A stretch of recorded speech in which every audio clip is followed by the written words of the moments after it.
Hello students, welcome to Gurukul মাধ্যমিক। আজকে আমরা দেখবো তোমাদের পরীক্ষাতে বিভাগ কতে যে 15টা শর্ট প্রশ্ন থাকে, অর্থাৎ এমসিকিউ প্রশ্ন থাকে, যেই প্রশ্নগুলো কিন্তু নাম্বার অনেক অংশে ভ্যারি করায় তোমাদের। তো সেই প্রশ্নগুলো নিয়ে আমাদের একটা সিরিজ শুরু হতে চলেছে। তো তোমরা দেখো আমাদের প্রথম প্রশ্নটা কি। প্রথম প্রশ্ন হচ্ছে, ভয় পেলে মানুষের কোন হরমোনের ক্ষরণ দ্রুত বৃদ্ধি পায়? তোমরা সকলেই জানো যে সঠিক উত্তরটা হবে অ্যাড্রিনালিন। ঠিক আছে, কারণ দেখো এটা হচ্ছে জিএইচ অর্থাৎ গ্রোথ হরমোন, বা এসটিএইচ, জিএইচ অর এসটিএইচ অর্থাৎ সোমাটোট্রপিক হরমোন অর্থাৎ যেটা আমাদের বৃদ্ধি ঘটায়।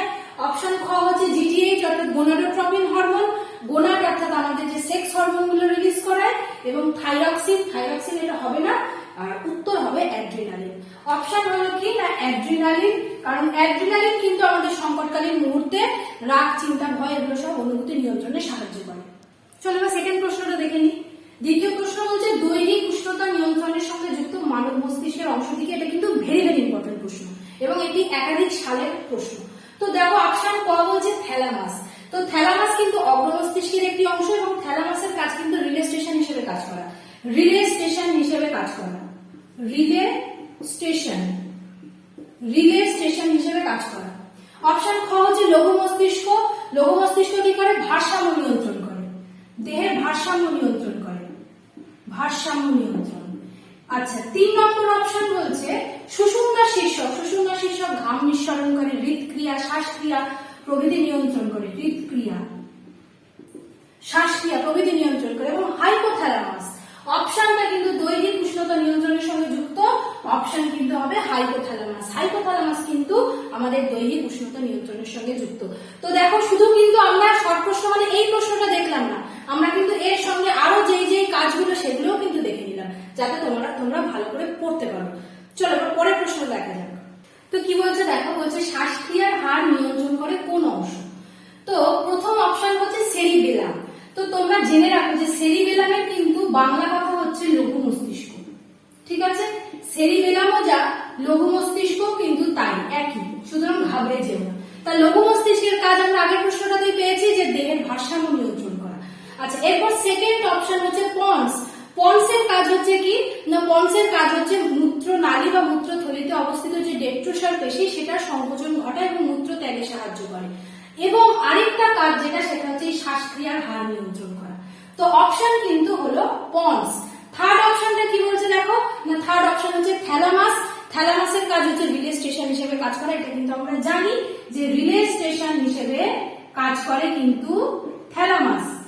আর ঘ অপশন বলেছে উপরে সবগুলো, এটা তো হবে না, বুঝতেই পারছো। দেখো শুধু যেটা উত্তর হচ্ছে সেটা তো আমরা বলছি না, আমরা কিন্তু সবগুলোই আমরা বলে দিচ্ছি, যাতে তোমাদের কিন্তু যদি এই রিলেটেড প্রশ্ন আসে তোমরা যাতে পারো যে রিলে স্টেশন হিসেবে কাজ করে মস্তিষ্কের কোন অংশ, তখন কিন্তু অপশন হয়ে যাবে থ্যালামাস। তো দেখো এরপর আমরা পরের প্রশ্নটা নিয়ে আলোচনা করবো। প্রশ্নটি বলছে, যে পদ্ধতিতে প্রাণী কোষের সাইটোপ্লাজম বিভাজন ঘটে, এটা তোমরা বুঝতে পারছো, এটা কিন্তু সেকেন্ড চ্যাপ্টার থেকে প্রশ্নটা এসেছে। ক্যারিওকাইনেসিস, কোষপাদ গঠন, ক্লিভেজ নাকি ফ্রাগমোপ্লাস্ট? তো অপশন এ ক্যারিওকাইনেসিস, যার অপর নাম তোমরা সবাই জানো, যদি এখনো না জেনে থাকো তাহলে জেনে নাও, সেটা হচ্ছে নিউক্লিয়াস বিভাজন। নিউক্লিয়াস বিভাজনকে বলা হয় ক্যারিওকাইনেসিস, সাইটোপ্লাজম বিভাজনকে বলা হয় সাইটোকাইনেসিস। অপশন খ হচ্ছে কোষপাদ গঠন। কোষপাদের অপর নাম হচ্ছে কোষপাদ বা সেল প্লেট। তো এই সেল প্লেট তোমরা জানো যে টেলোফেজ দশা চলাকালীন এই যে মাঝ বরাবর যে ফ্রাগমোপ্লাস্ট গুলো সঞ্চিত হতে হতে হতে হতে কিন্তু কোষপাদ বা সেল প্লেট গঠন করে, যেটা দেখা যায় উদ্ভিদ কোষের ক্ষেত্রে। উদ্ভিদ কোষের ক্ষেত্রে কিন্তু সেল প্লেট বা কোষপাদ দেখা যায়। অপশন গ হচ্ছে ক্লিভেজ। তো ক্লিভেজ বা ফারোইং পদ্ধতিতে কি হয় না, বাইরের দিক থেকে ভিতরের দিকে কিন্তু কোষ বিভাজন ঘটতে থাকে। তো ক্লিভেজ অর এর অপর নাম হচ্ছে FURROW, ফারো বা ভাঁজ বা খাঁজ, যা খুশি বলতে পারো। আর অপশন ঘ হচ্ছে ফ্রাগমোপ্লাস্ট। তো ফ্রাগমোপ্লাস্ট তো তোমাদের বললাম যে মাঝ বরাবর যেগুলো জমা হতে থাকে, গোলজি ভেসিকেল গুলো জমা হয়ে হয়ে ফ্রাগমোপ্লাস্ট বা সেল প্লেট গঠন করে।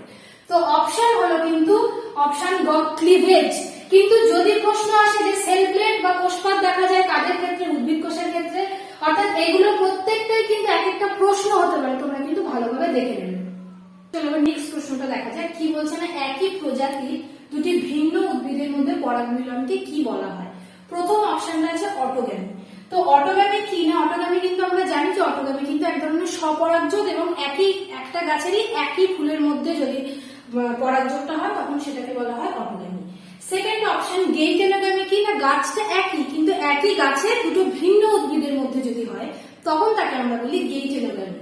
আচ্ছা, এই প্রসঙ্গে আরেকটা কথা বলে রাখি, অটোগ্যামি গেইটেনোগ্যামি এইগুলো সম্পর্কে কিন্তু ডিটেলস ভিডিও করা আছে, যদি অসুবিধা থেকে থাকে অবশ্যই কিন্তু তোমরা ডিটেলসটা দেখে নেবে। থার্ড অপশন হচ্ছে জেনোগ্যামি, এর অপর নাম হচ্ছে অ্যালোগ্যামি। জেনোগ্যামি অপর নাম হচ্ছে অ্যালোগ্যামি। অপশনটা কিন্তু এটাই হবে কারেক্ট। কি বলছে না, একই প্রজাতির দুটো ভিন্ন উদ্ভিদের মধ্যে, অর্থাৎ গাছ আলাদা আলাদা, প্রজাতি একই কিন্তু একই প্রজাতির দুটো আলাদা আলাদা উদ্ভিদ, গাছ আলাদা আলাদা। এটা ভালো করে মনে রাখো। ধরো এখানে একটা গাছ, এখানে একটা গাছ, এই গাছের একটা ফুল, এই গাছের একটা ফুলের, এদের দুজনের মধ্যে যদি পরাগযোগ হয় এটা তো অবশ্যই ইতর পরাগযোগ। আমরা জানি যে ইতর পরাগযোগ এবং এই একই প্রজাতির দুটো আলাদা আলাদা উদ্ভিদের মধ্যে যদি পরাগ মিলন হয় তাকে বলা হয় জেনোগ্যামি। তো অপশন কিন্তু এখানে জেনোগ্যামি হলো, অপশন কিন্তু অ্যালোগ্যামিও থাকতে পারতো। এবার আমরা দেখি সিনগ্যামি কি না, সিনগ্যামি হচ্ছে একই প্রজাতির দুটো ভিন্ন উদ্ভিদের মধ্যে যদি যৌন জনন দেখা যায় তখন তাকে বলা হয় সিনগ্যামি। ঠিক আছে, তো অপশন খুব ভালো করে দেখে নাও। অপশনটা হলো গ, অর্থাৎ জেনোগ্যামি হলো এই প্রশ্নের উত্তর। দেখো 6 নম্বর প্রশ্ন কি বলছে না, কোষচক্রের দশাগুলির সঠিক পর্যায়ক্রমটি হলো। এটাও কিন্তু অনেকবার এসেছে পরীক্ষাতে এবং এটা কিন্তু খুব ইম্পর্টেন্ট একটা প্রশ্ন। তো দেখো প্রথম অপশন হচ্ছে G1 থেকে S G2 M, অপশন খ হচ্ছে G1 G2 S M, option গ M S G2 G1 এবং অপশন ঘ হচ্ছে G1 M G2 S। তো অপশন সঠিক উত্তরটি কিন্তু হবে অপশন ক। অপশন কটা কিন্তু হয়ে গেল এক্ষেত্রে সঠিক উত্তর। কেন না, দেখো কোষচক্রের দশার মধ্যে প্রথম যে দশাটা আসে সেই দশাটা কিন্তু হচ্ছে G1 দশা বা গ্রোথ 1 দশা বা গ্যাপ 1 দশা। সেকেন্ড হচ্ছে S দশা অর্থাৎ সিনথেসিস দশা, তারপর হচ্ছে G2 দশা অর্থাৎ গ্যাপ 2 দশা এবং লাস্ট হচ্ছে মাইটোটিক ফেজ। তো এই তিনটে G1 S G2 এই তিনটে কিন্তু ইন্টারফেজ দশার মধ্যে আসে এবং তারপর কিন্তু হয় মাইটোসিস বিভাজন। আমরা জানি মাইটোটিকের মধ্যে দুটো ভাগ থাকে, ক্যারিওকাইনেসিস এবং সাইটোকাইনেসিস। তো অপশন হয়ে গেল অপশন ক। দেখো নেক্সট প্রশ্নটা বলছে capital A small a, capital B small b, capital C small c genotype থেকে কত প্রকার গ্যামেট উৎপন্ন হয়। এটা কিন্তু আমাদের থার্ড চ্যাপ্টার অর্থাৎ বংশগতি চ্যাপ্টারের প্রশ্ন।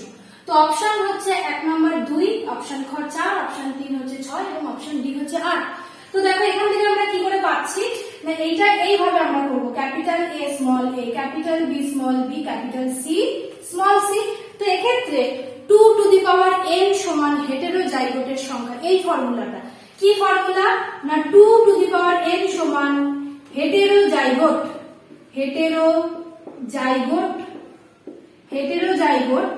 বা হেটেরোজাইগোটের সংখ্যা, হেটেরোজাইগোটের সংখ্যা। আচ্ছা, হেটেরোজাইগোটের সংখ্যা, হেটেরো অর্থাৎ আলাদা আলাদা আমরা জানি। তো এখানে দেখো ক্যাপিটাল A স্মল a এটা কিন্তু আলাদা আলাদা দেখাচ্ছে, ক্যাপিটাল B স্মল b এটাও কিন্তু আলাদা আলাদা, ক্যাপিটাল C স্মল c এটাও কিন্তু আলাদা আলাদা। কটা আলাদা পেলাম না, একটা, দুটো, তিনটে। অর্থাৎ ফর্মুলা অনুযায়ী 2 টু দি পাওয়ার n মানে n এর জায়গাতে আমরা কিন্তু বসাবো 3। তাহলে 2 টু দি পাওয়ার কিউব কত হয় না 8 হয়, তাই তো? এটা আমরা জানি। তাহলে অপশন কিন্তু ঘ হচ্ছে সঠিক উত্তর। চলো এবার আমাদের 8 নম্বর প্রশ্নটা দেখে নেওয়া যাক। দেখো 8 নম্বর প্রশ্নটা কিন্তু ভেরি ভেরি ইম্পর্টেন্ট প্রশ্ন, তোমরা কিন্তু এরকম প্রশ্ন দেখতে পাবেই অবশ্যই। কি বলছে না, একজন হিমোফিলিক পুরুষের সঙ্গে একজন হোমোজাইগাস স্বাভাবিক মহিলার বিবাহ হলে তাদের পুত্র সন্তানদের হিমোফিলিক হওয়ার সম্ভাবনা কতটুকু। তো আমরা জানি যে হিমোফিলিয়া বা বর্ণান্ধতা কিন্তু সেক্স ক্রোমোজোম ঘটিত রোগ অর্থাৎ এক্স ক্রোমোজোম ঘটিত রোগ। তো কিভাবে আমরা করবো এটা দেখো, কি বলেছে না, একজন হিমোফিলিক পুরুষ মানে আমরা জানি এক্স ওয়াই ক্রোমোজোম থাকে তার মধ্যে, হিমোফিলিক বলেছে অর্থাৎ এটাকে আমরা ছোট হাতে লিখলাম। ঠিক আছে, এইচ অর্থাৎ হিমোফিলিয়া আক্রান্ত। তার সঙ্গে বিবাহ হচ্ছে কার না, একজন ক্রস অর্থাৎ বিবাহ হচ্ছে, এটা বোঝাচ্ছি হোমোজাইগাস স্বাভাবিক মহিলা। স্বাভাবিক মহিলা, মহিলা মানে তার ক্রোমোজোম এক্স, এক্স ক্রোমোজোম স্বাভাবিক বলেছে তাই জন্য ক্যাপিটাল এইচ লিখলাম আমরা। তো এখান থেকে এবার আমরা গ্যামেট কি পাচ্ছি না, এখান থেকে কিন্তু আমরা গ্যামেট পাচ্ছি এক্স স্মল এইচ এবং একটা ক্যাপিটাল ওয়াই। এখান থেকে আমরা কি পাচ্ছি না, x capital H capital H, বা একটাও দিতে পারো, গ্যামেট আমরা একটাও আছে সেটাও লিখতে পারো, কোনো চাপ নেই। তো এবার আমরা চেকার কোডটা করে ফেলি, চলো ঝটপট।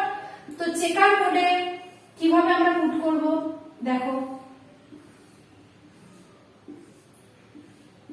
একদিকটাকে আমরা মেল ধরছি এবং অন্য দিকটাকে আমরা ফিমেল ধরছি। তো মেল কি আছে না এক্স স্মল এইচ এবং তার সঙ্গে আছে ওয়াই, আর এক্ষেত্রে কি আছে মহিলাদের ক্ষেত্রে না এক্স ক্যাপিটাল এইচ এবং এক্স ক্যাপিটাল এইচ। তো চলো এবার আমরা সাজিয়ে ফেলি। আমরা কি পাচ্ছি দেখো, x capital H x small H অর্থাৎ এটার সাথে এটা, এরপর আমরা পাচ্ছি এক্স ক্যাপিটাল এইচ এবং ওয়াই, এরপর আমরা পাচ্ছি এটার সঙ্গে এটা x capital H x small H, এরপর পাচ্ছি এইটার সঙ্গে এটা অর্থাৎ এক্স ক্যাপিটাল এইচ এবং ওয়াই। এটা আমরা পেলাম। প্রশ্ন কি বলেছে না তাদের পুত্র সন্তানদের মধ্যে হিমোফিলিক হওয়ার সম্ভাবনা কতটুকু, পুত্র অর্থাৎ এক্স ওয়াই ক্রোমোজোম যার মধ্যে আছে। তো দেখো এটা কিন্তু ক্যাপিটাল এইচ অর্থাৎ তার পুত্র সন্তানদের মধ্যে কিন্তু হিমোফিলিয়া হওয়ার কোনো চান্সই নেই, তাই 0% হলো কিন্তু উত্তর, 0%, অর্থাৎ অপশন ঘ কিন্তু সঠিক উত্তর। চলো এবার আমরা নেক্সট প্রশ্নটা দেখে নিই। দেখো 9 প্রশ্ন কি বলছে না প্রদত্ত কোনটি অস্থিযুক্ত মাছের পটকার গ্যাস শোষণ করে নেয়। তো প্রথম অপশন আছে রেড গ্রন্থি, 2 নম্বর অপশন অগ্রপ্রকোষ্ঠ, অপশন গ গ্যাস্ট্রিক গ্রন্থি, অপশন 4 হচ্ছে রেটিয়া মিরাবিলিয়া।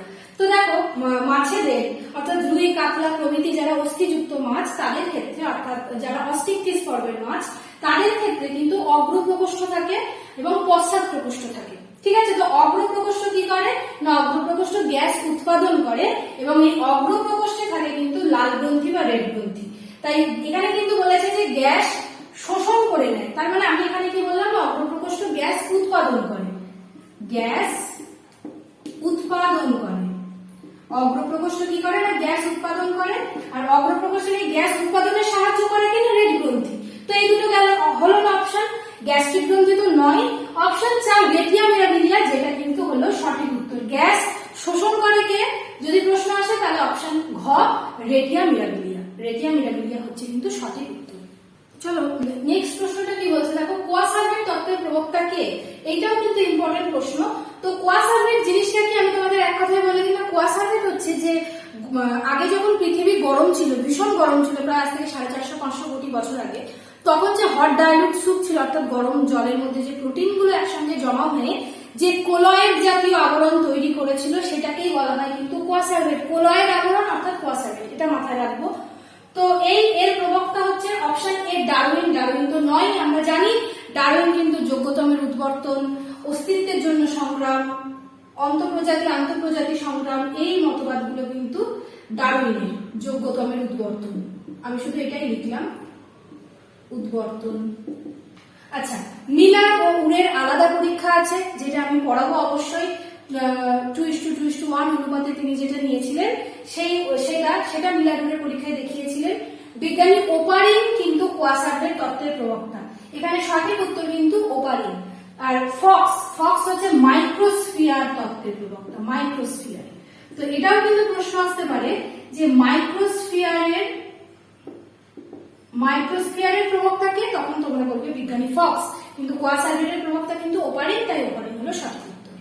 তো দেখো এর পরের প্রশ্নটা কি বলছে, 1.11 প্রশ্নটা কি বলছে না সমবৃত্তীয় অঙ্গগুলি সমর্থন করে। তো দেখো এটা কিন্তু তোমাদের অভিব্যক্তি অভিযোজন চ্যাপ্টারের প্রশ্ন। তো সমবৃত্তীয় অঙ্গ মানে আমি এক কথায় বলি না যাদের উৎপত্তি ও গঠনগতভাবে আলাদা কিন্তু কাজ এক, সমবৃত্তীয় অর্থাৎ কাজ এক। ঠিক আছে, এই প্রসঙ্গে একটা উদাহরণ দিই। দেখো বিভিন্ন একই প্রাকৃতিক পরিবেশে অনেক সময় অভিযোজন করার জন্য কি হয় না বিভিন্ন শ্রেণীভুক্ত বা বিভিন্ন পর্বভুক্ত প্রাণীরা একই রকম কাজ করে থাকে। যদি আমি উদাহরণ দিই না তিমি মাছ কি না স্তন্যপায়ী প্রাণী।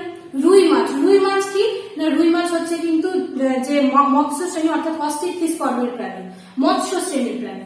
এবং পেঙ্গুইন কিন্তু পক্ষী শ্রেণী বা অ্যাভিস শ্রেণীর প্রাণী। কিন্তু এরা একই রকম পরিবেশে বসবাস করার জন্য এদের কিন্তু কাজ অনেকাংশে এক হয়। যেমন তিমি মাছ যে ফ্লিপারের সাহায্যে যে সাঁতার কাটে, বা রুই মাছ পাখনার সাহায্যে যে সাঁতার কাটে, দুটোর কিন্তু কাজ একই রকম, গঠন আলাদা হলেও তাদের কিন্তু কাজ আলাদা এক, তাই এদের বলা হয় সমবৃত্তীয় অঙ্গ।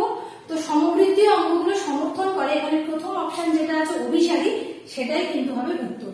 অপসারী হবে সমস্ত অঙ্গের ক্ষেত্রে, স্থায়ী অঙ্গ তো যেগুলো পার্মানেন্ট হিসেবে থাকে, আর আংশিক বিবর্তন তো এটার সঙ্গে সম্পর্কযুক্ত নয়, তাহলে উত্তর হয়ে গেল কিন্তু অভিসারী বিবর্তন। চলো এবার আমরা আমাদের নেক্সট প্রশ্নটা দেখে নিই। দেখো নেক্সট প্রশ্ন বলছে প্রদত্ত কোনটি শারীরবৃত্তীয় অভিযোজন, অর্থাৎ এইটাও কিন্তু আমাদের অভিব্যক্তি অভিযোজন চ্যাপ্টারে আছে, অভিযোজনের পার্টটাতে এটা কিন্তু আছে। তো প্রথম অপশন বলছে সুন্দরী গাছে লবণ গ্রন্থির উপস্থিতি, অপশন 2 বলছে পায়রার ওড়ার জন্য বাইথলি, অপশন 3 রুই মাছের প্লবতা, এবং অপশন ঘ হচ্ছে শিম্পাঞ্জি রুই পোকা ধরে খাওয়ার কৌশল। তো এখানে দেখো শারীরবৃত্তীয় অভিযোজন অর্থাৎ ফিজিওলজিক্যাল যে অ্যাডাপ্টেশন, সেটা এক্ষেত্রে অপশন ক হচ্ছে সঠিক উত্তর। সুন্দরী গাছের লবণ গ্রন্থির উপস্থিতি, এটা কিন্তু হচ্ছে সঠিক উত্তর। অপশন খ যেটা পায়রা ওড়ার জন্য বায়ুথলির উপস্থিতি, এটা কিন্তু এদের অঙ্গ সংস্থানগত অভিযোজন। এখানে আমি লিখছি অঙ্গ সংস্থানগত অভিযোজন, ঠিক আছে। অপশন গ আছে রুই মাছের প্লবতা রক্ষার জন্য, অর্থাৎ যে ভার জলে সেটা রক্ষার জন্য পটকার উপস্থিতি, এটাও কিন্তু অঙ্গ সংস্থানগত অভিযোজন।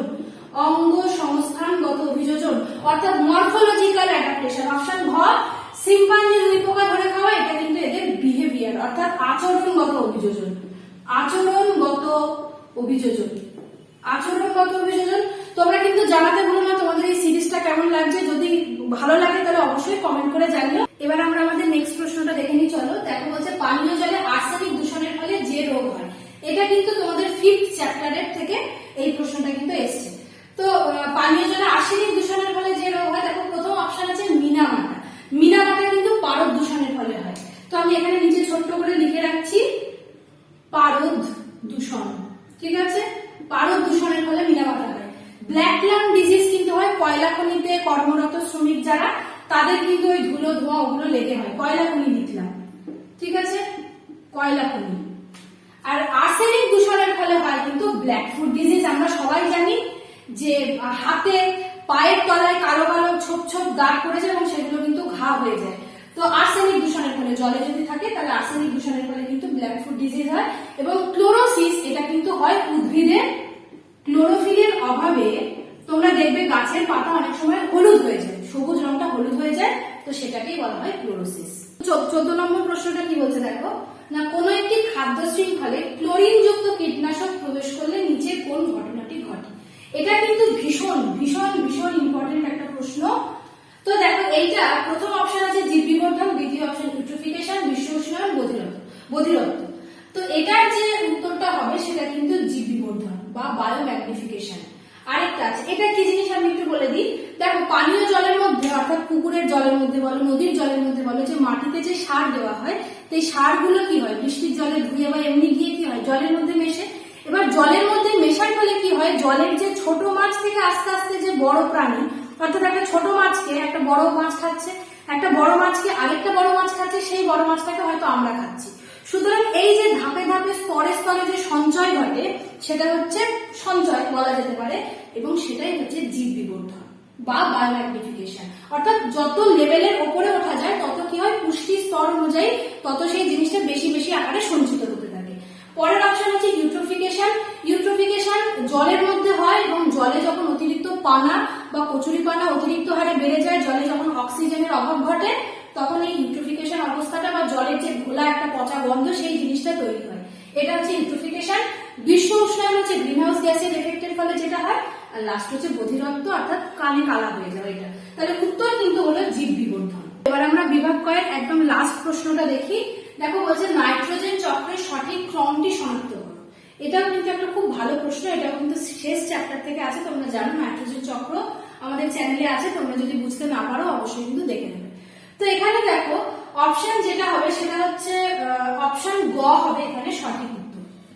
তার কারণ কি না, প্রথম নাইট্রোজেন স্থিতিকরণ হলো, অর্থাৎ বায়ুমণ্ডলের যে নাইট্রোজেন আছে সেই নাইট্রোজেনটা আগে ফিক্সড হলো মাটিতে। নাইট্রোজেন স্থিতিকরণের পর তারপর কি হলো না অ্যামোনিফিকেশন হলো, অর্থাৎ সেটা আমাদের শরীরে গেল, এবং আমাদের শরীর থেকে বিভিন্ন প্রোটিন তৈরি করার পর আমাদের অর্থাৎ বিভিন্ন জীবদের মৃত্যুর পর সেগুলো মাটিতে যে বিভিন্ন বিয়োজক দ্বারা ভাঙে, কিসে পরিণত হয় না, প্রথম পরিণত হয় অ্যামোনিয়াতে, এবং তারপরে কিন্তু অ্যামাইনো অ্যাসিডে পরিণত হয়ে যায়। তো এই ধাপটাকেই বলা হয় অ্যামোনিফিকেশন।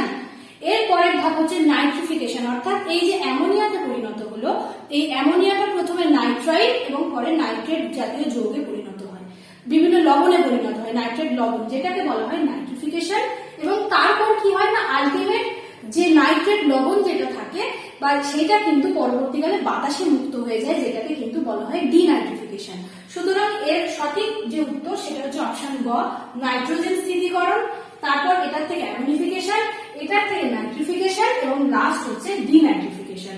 শেষ হলো আমাদের সিরিজ বিভাগ ক। সাথে থাকো, আমরা এবার শূন্যস্থান সিরিজ শুরু করবো।